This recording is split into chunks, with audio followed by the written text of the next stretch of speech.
음으로 축복합니다.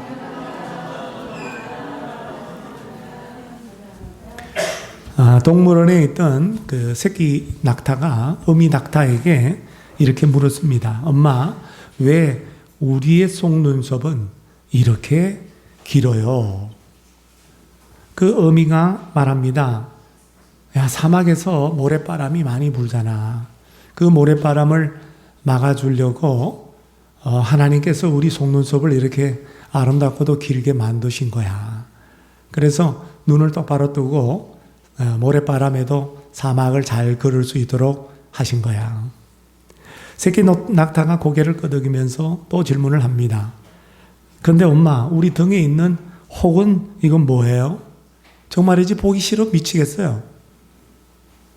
그랬더니 그 혹은 물과 양분을 저장하는 곳이란다. 사막에서 물과 먹이가 없어도 우리는 오랫동안 견디게 해주시. 새끼 낙타가 그러면 우리 발바닥은 왜 이렇게 두꺼운 거예요?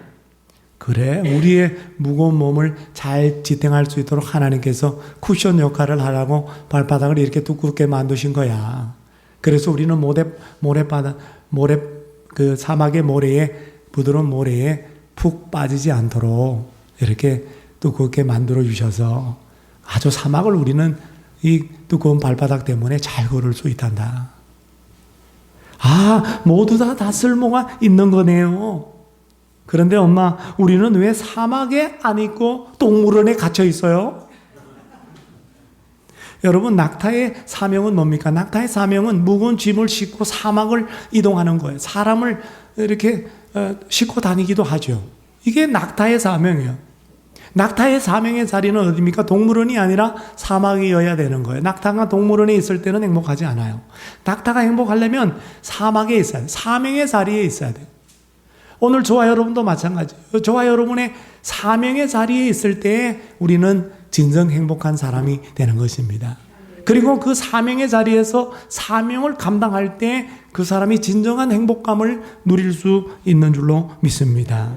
여러분의 사명의 자리가 어디입니까? 그 자리에서 사명을 감당하고 있나요? 여러분, 사명의 자리에서 감당하는 행복한 사람 되시기를 바랍니다. 오늘 본문 말씀에 보면 사명의 자리에서 사명을 참 잘 감당하는 아주 행복한 한 사람이 나와요. 그의 이름은 예후입니다. 예후는 아합의 집을 심판하는 하나님의 도구로 쓰임을 받았어요. 이스라엘 역사 가운데 참 귀하게 쓰임 받았어요. 오늘 본문 말씀을 통해서 하나님은 우리에게 어떤 사람을 쓰시는가, 이것을 말씀해요. 사랑하는 여러분, 오늘 말씀을 잘 듣고 하나님께서 친히 쓰시는 아주 귀한 주의 종들이 다 되시기를 주님의 이름으로 축복합니다. 하나님께서 쓰시는 사람은 어떤 사람일까요? 오늘 말씀을 통해서 우리에게 두 가지를 말씀하는데, 첫째로 하나님의 말씀을 통해서 자기 사명을 아는 사람을 하나님은 쓰십니다.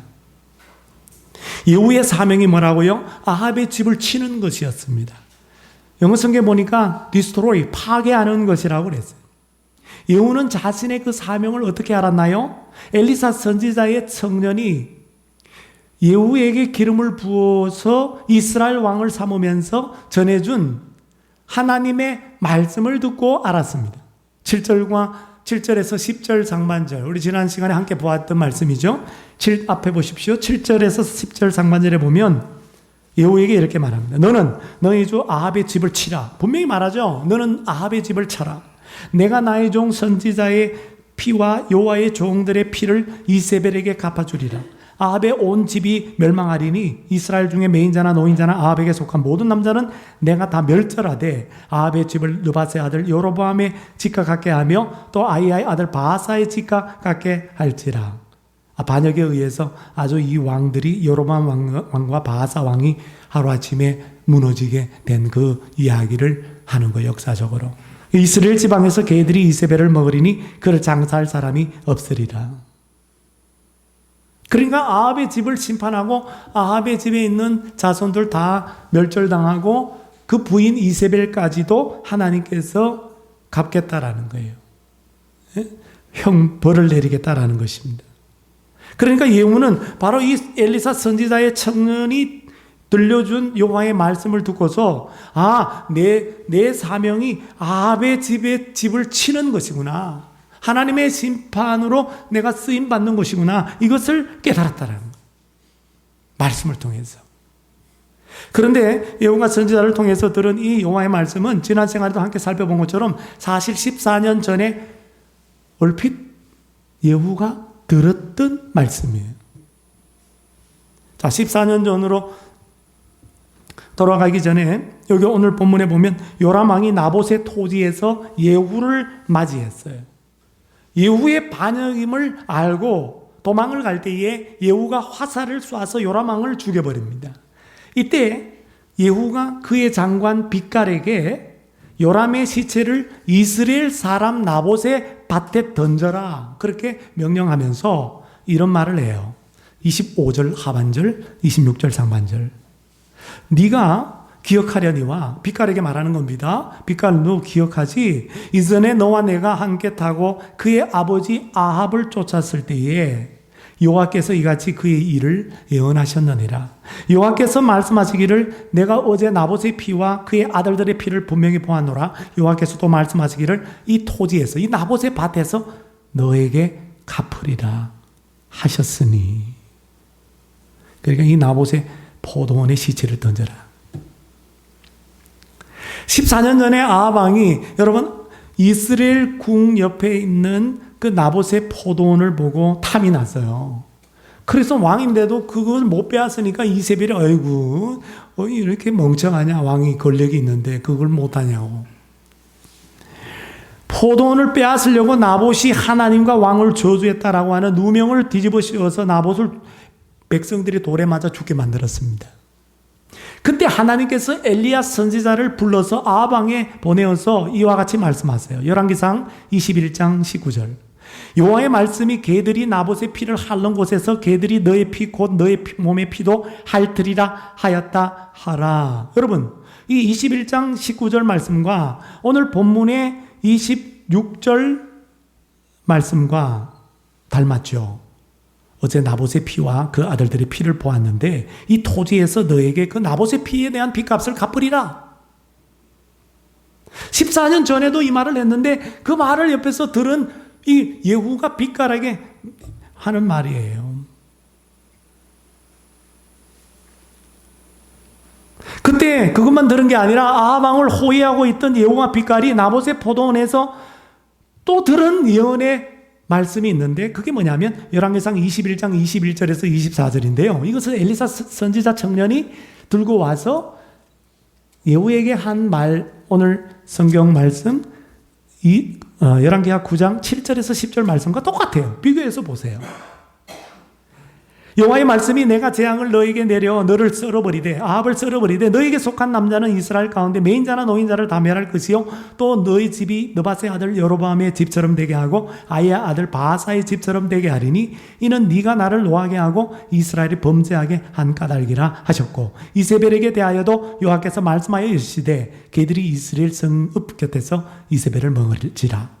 아합에게 속한 자라서 성읍에서 죽은 자는 개들이 먹고 들에서 죽은 자는 공중의 새가 먹으리라.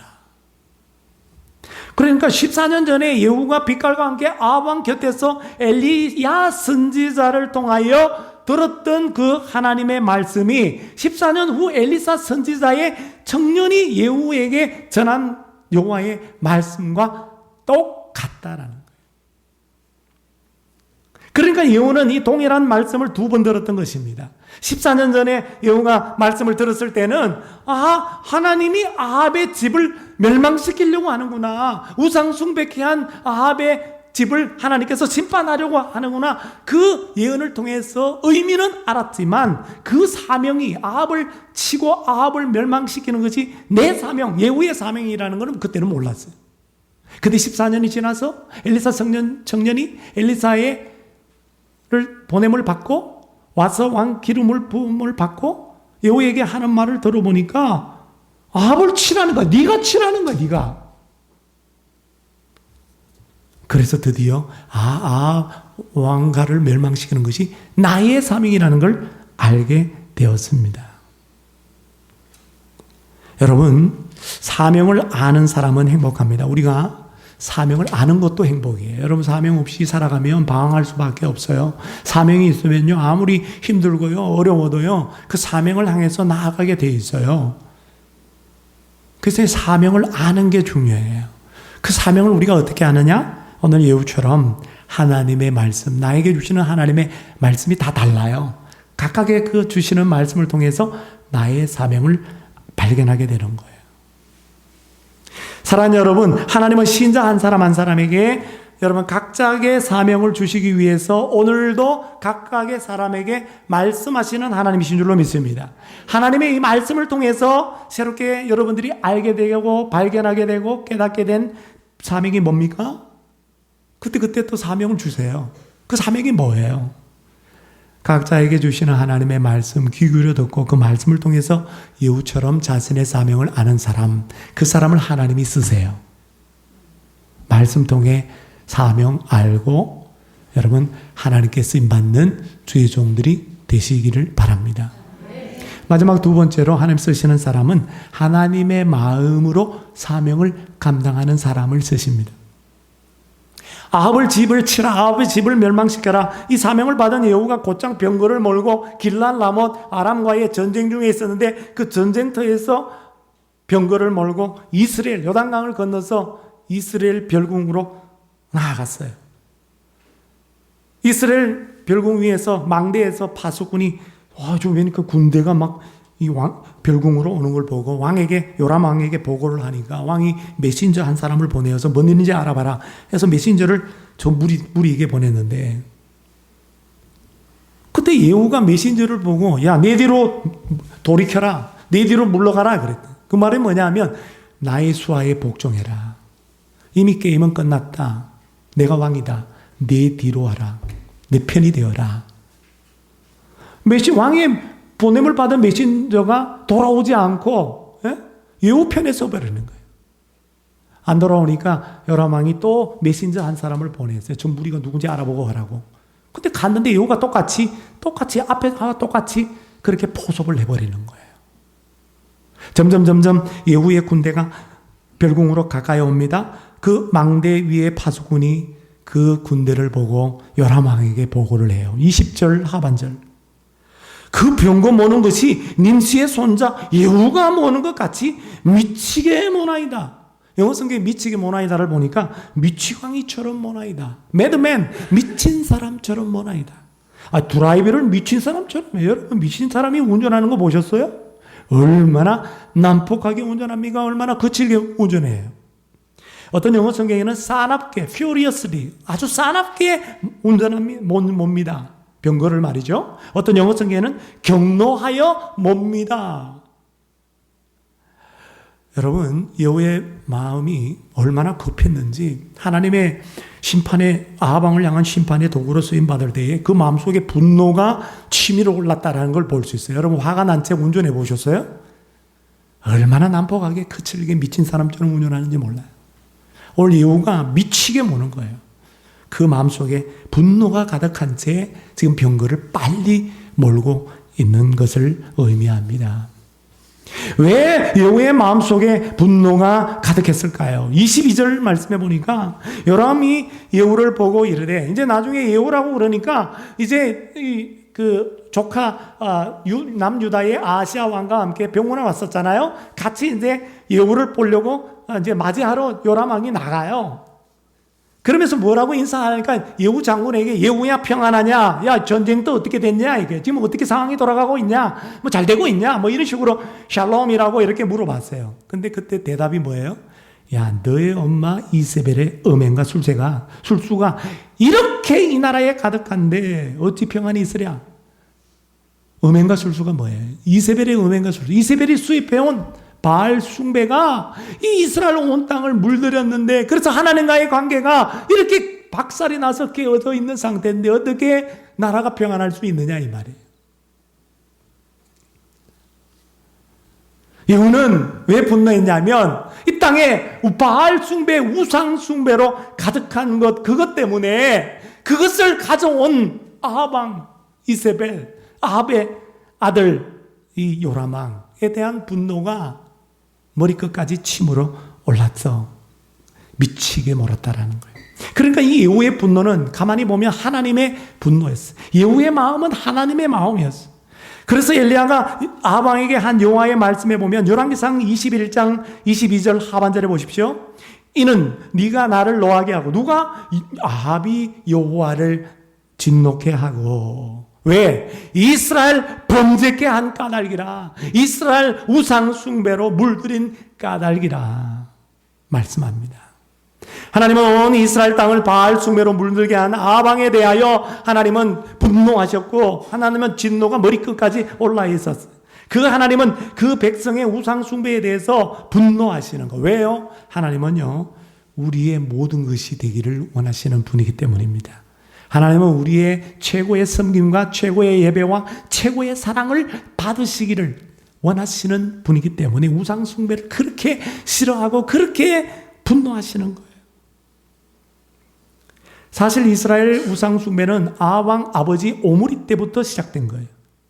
그러나 아합 왕 때에 가장 우상 숭배가 극심했고 아합의 아들 아하스야 또 아합의 아들 요람왕까지 오므리 왕조 48년 동안 이스라엘은 우상 숭배를 얼마나 열심히 했는지 몰라요.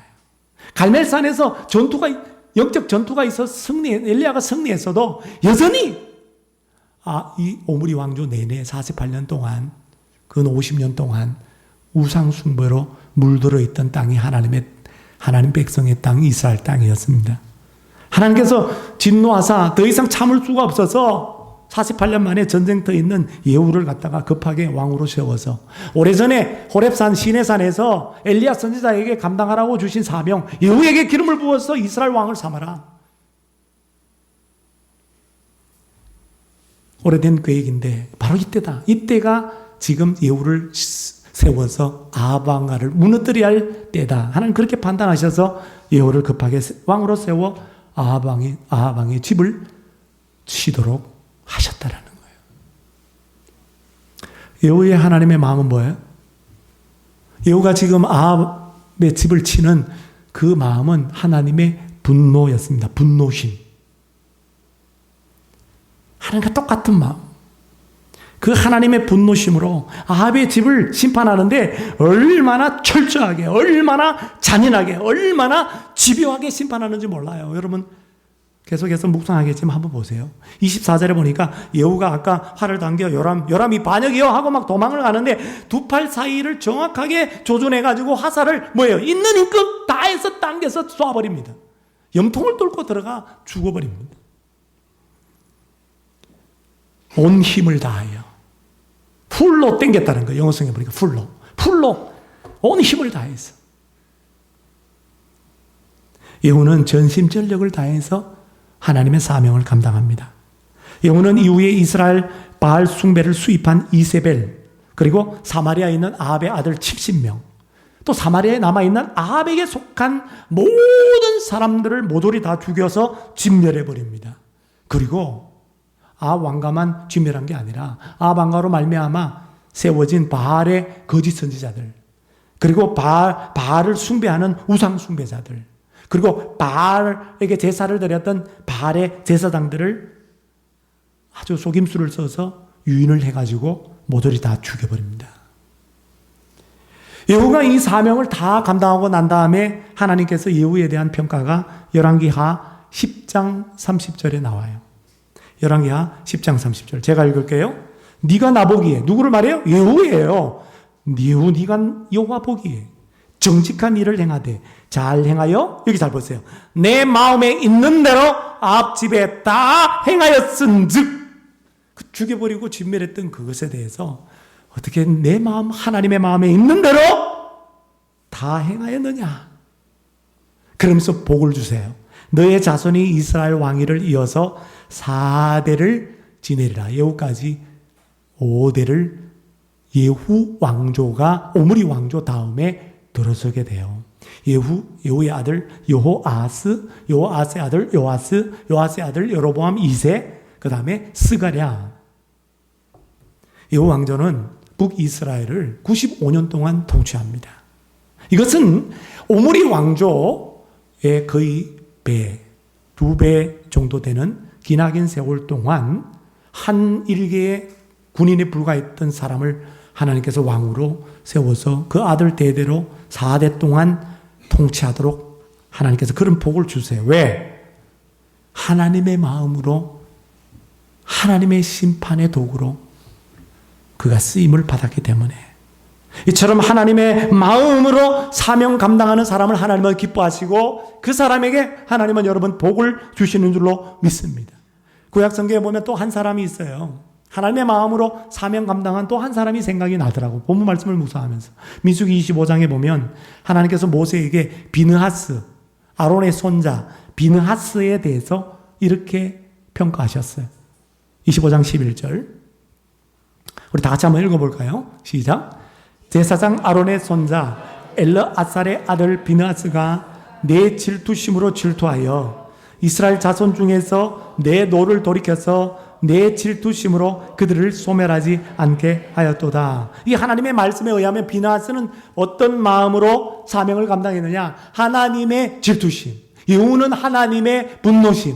오늘 비느하스는 하나님의 질투심.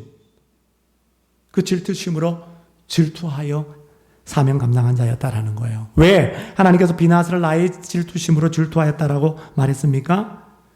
출애굽한 이스라엘 백성들이 광야 생활 거의 끝나갈 무렵에 시딤이라고 하는 곳에서 모압 여자 이방 여자들과 함께 음행을 하고 모압 여자들 이방 신에게 제사 드리는 음식을 같이 먹었어요.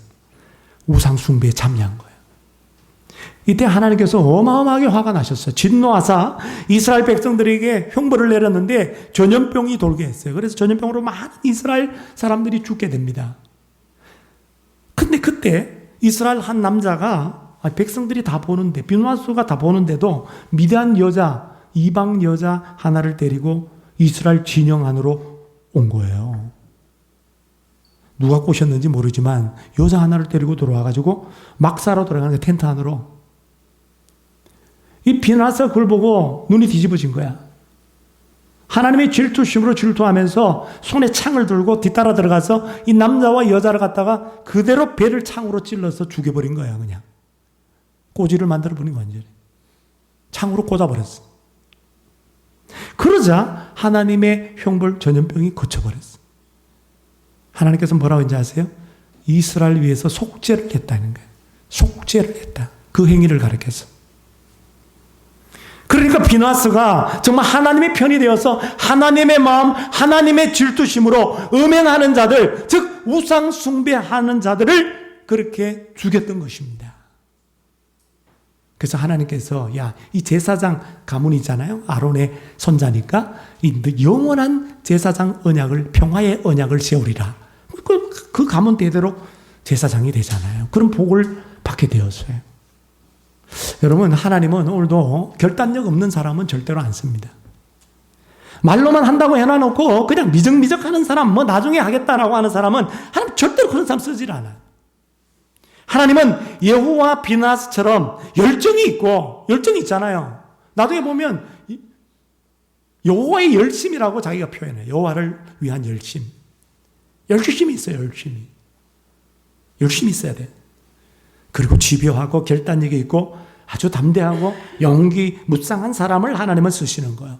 여호와의 성격을 보면요, 굉장히 성격이 더러워요. 이 성격이 얼마나 급합니까? 너무 급하고 진짜 불같은 성격이에요. 교활하고 아주 잔인하고 피도 눈물도 없는, 그죠? 그런 냉혹한 인간이에요. 근데 하나님은 그의 성격을 고쳐서 쓰지 않고 이 아합의 집을 멸망시키기 위하여 하나님의 심판의 도구로 쓰기에는 최고다 이거죠. 그 성격 그대로 하나님의 일을 하도록 하나님께서 쓰시는 모습을 봐요. 하나님은 여우처럼, 근데 한 가지 장점이 있어요. 그렇게 성격이 더러워도 하나님의 마음에 있는 대로 행하는 자였다라는 거예요. 하나님의 마음으로 사명을 감당하는 자였다라는 거예요. 얼마나 하나님을 사랑하는 마음, 충성하는 마음이 컸겠어요. 하나님의 심판을 아주 철저하게 그냥 하는 그러한 모습을 봅니다. 하나님 이런 사람을 쓰시는 거예요. 여러분, 지난번에도 제가 한번 소개했는 것 같은데요. 미전도 지역 교회 개척 사역을 중심으로 하는 웩 선교회라고 있습니다. 우리나라에도 1997년도에 창설이 되었는데, 영국에 이 선교회를 창설한 시티 스터드 선교사가 있어요. 이분은 영국 캠브리지 대학교 출신의 명문대학교 출신. 캠브리지 7일이라고 다 7명이 선교사로 나가요.